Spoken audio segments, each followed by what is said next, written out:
Now, I know there's more than one way to saddle a horse. I mean, shoot, we got two sides of the horse, so at least you got two different ways. And I'm going to show you how I was taught and why and how it makes sense to me. So, before I throw that on there and before my horse bugs me some more, I learned putting the saddle on my offside. And reason why, because I ended up getting into doing a lot of colt starting and a lot of trouble horses, and horses that haven't been saddled, it doesn't much matter. And if I saddle them on this side, I actually limit the amount of time it takes for me to kind of strap this saddle down, permitting the horse is prepared. But those first couple times, I mean, shoot, depending on your horse, the first dozen times maybe, you might only have a limited time to get that saddle kind of screwed down on there. And I like to prepare them, so usually I don't have any problems. But this was a practice I got taught whenever I was really new to it, and you know what, it makes sense.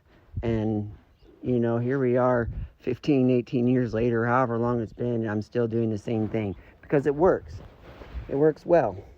Now, why does it work well on my troubled horses that I was dealing with was simply this. Don't eat the saddle pad. If there's a saddling issue going on with a horse, or a horse associates a problem being saddled and being ridden, when I go and I put the saddle on the onside like we typically do, I didn't know horses could burp, but it's on video and audio. Typically, like, that might start a chain reaction, start triggering some things. So I found that on those trouble horses, this was a back door in, this was a different window in, and I can get that saddle on them without them already hitting that chain reaction of going into why they're worried and why they were troubled in the first place. So that's two benefits right off the get-go. And they've really stuck with me. I do. It doesn't matter if I'm riding English or if I'm riding Western. Whatever saddle I'm putting on there, 9 times out of 10, you'll see me put it on the offside. So before my horse either goes to sleep or goes crazy because she's standing here, you know I'm kidding, right? Jazz could stand here all day and listen to me talk. I'm gonna get her saddled up. So now that I'm in Arizona, I've always really been pretty good about checking and making sure that the pad is clean and there's no debris in here that might cause some discomfort. Now I've been in Arizona for about a year now, and we've got these little bullhead stickers, and they show up everywhere. So I'm constantly checking my tack and making sure that I don't manage to get one of those under a saddle pad or under a cinch. So I'm going to come up, I'm going to put it up here, way up on her shoulder, and then I can slide it back down to where my saddle's going to fit where I want my saddle to sit.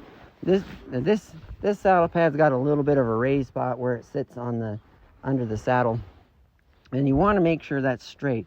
And because if you're using these pads that have these different build-up areas where they're not just the same size, same thickness everywhere, or the same the same type of pad where they've got either build-ups for the shoulders or pockets for the shoulders, or build-ups for a more older horse with a sway back, or maybe your horse is downhill and you've got a wedge pad, or it's uphill and you've got a reverse wedge pad. When those pads aren't just flat and just a normal shape through and through, it's really important to make sure you get it in the right spot, because if not, you're going to cause more pressure points in different places and probably affect your ride. At least it's just uncomfortable for them, to say the least. And you know, the idea of getting those pads with those different raised and lower spots was to make them more comfortable. But if we don't pay attention to what we're doing, we're making them more uncomfortable. So I'll make sure this pad is on in the center. I set it up there, I slid it back, dropped my lead rope, pick my lead rope up, put it back over my arm here.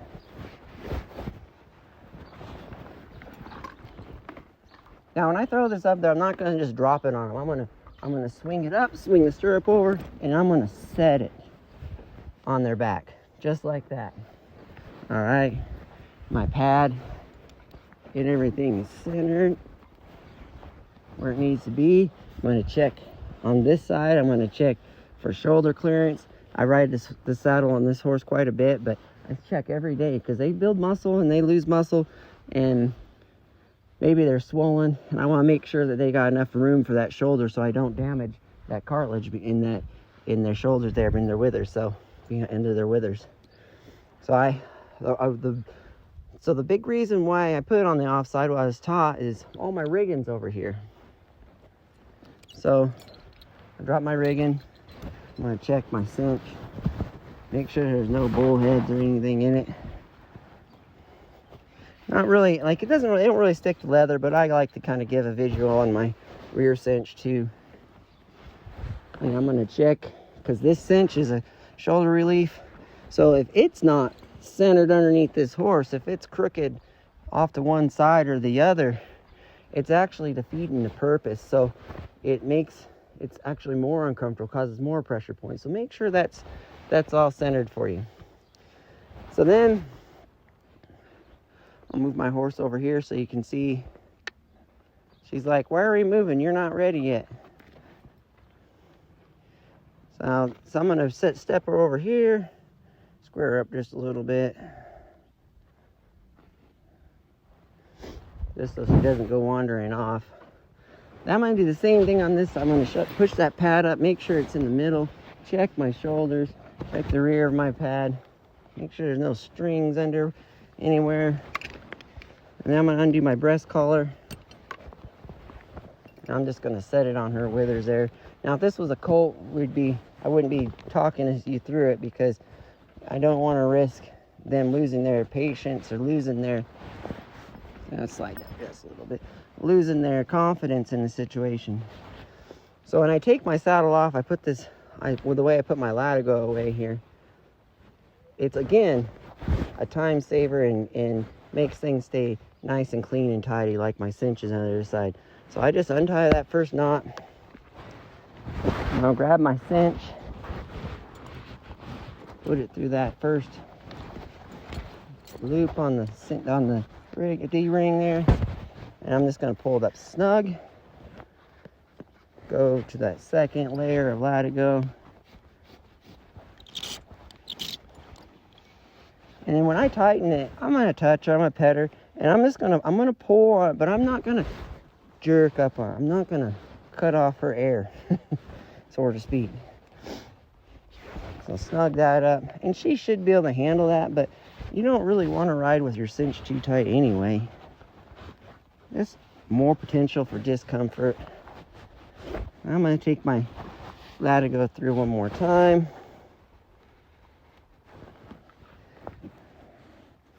And it might get a little sticky, so I ended up having to, this one's nice and broke in, so I had to kind of hold it there a little bit. Where are you going? And I use that buckle. Sometimes I use the knot. I'll use my knot on the top, but the problem is I don't have enough up there for a knot. So what ends up happening with this setup with her is that piece of latigo ends up flopping around at her feet. So I got my front cinch on. Everything's is centered up and pulled into place and set into place. And I'm going to take my breast collar, and I want to make sure that my pulling strap is not twisted. Bring my breast collar around and hook up my other pulling strap. Now, if I have this too loose, like I have it way down here, this breast collar is going to be down here under her shoulder, so it's going to impede movement. We don't really want that. You kind of feel where her neck and her shoulder, there's a kind of a shelf here. I want that sitting on that, not tight. I want to be able to move it, but I want up here on that shelf there. Sometimes there's a wither strap people use, go over the top, and we ain't getting into that, because that's got to do with either the breast collar being too big or the D-rings for where you put your lashing straps are too low. Now reach under, clip the bottom of my breast collar on. Now you don't have to have that bottom one. You can have a pulling collar and it doesn't hook on down there, but this one does. And again, I want to make sure that's not too tight because I don't want to impede her movement.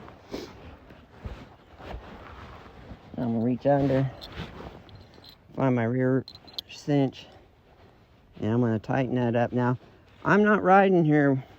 Where are you going? I'm not gonna ride her with it down here. This is pointless.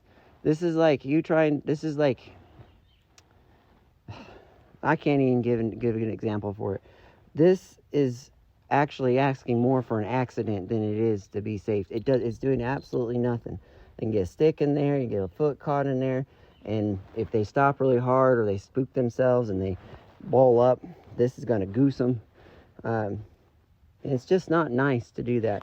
If you're gonna ride with one of these, that sucker needs to be, shouldn't be as tight as the front cinch. I mean, I can get my whole arm through there. I wouldn't do that. It's even on a broke horse, because you never know. Horses, these are placed waiting for an accident to happen. So I want it snug though, so that it's making contact all the way around. That way it does hold my saddle in place. That way if she does go to bucking or something does go sideways, it's already touching her and it will hold. It's not smacking her in the belly and goosing her. And now she's less likely to get a foot through there. I'm not saying it's not impossible. Horses can do pretty impossible things, and less likely to get a stick in there.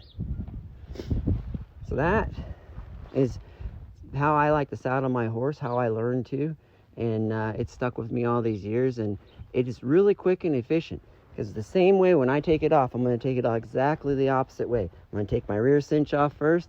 I'm going to take my breast collar. Then I'm going to take my front cinch. I'm going to, when I take my breast collar off, I'm going to flip it over the saddle, hook it onto my stirrup. I'm going to go the other side, put my cinches up in the keeper, and lift the saddle off just like I put it on. Just up and back and off. Hope this guys helps you out a little bit. Enjoy your day, enjoy your ride, enjoy your lives, and enjoy your horses. Thanks.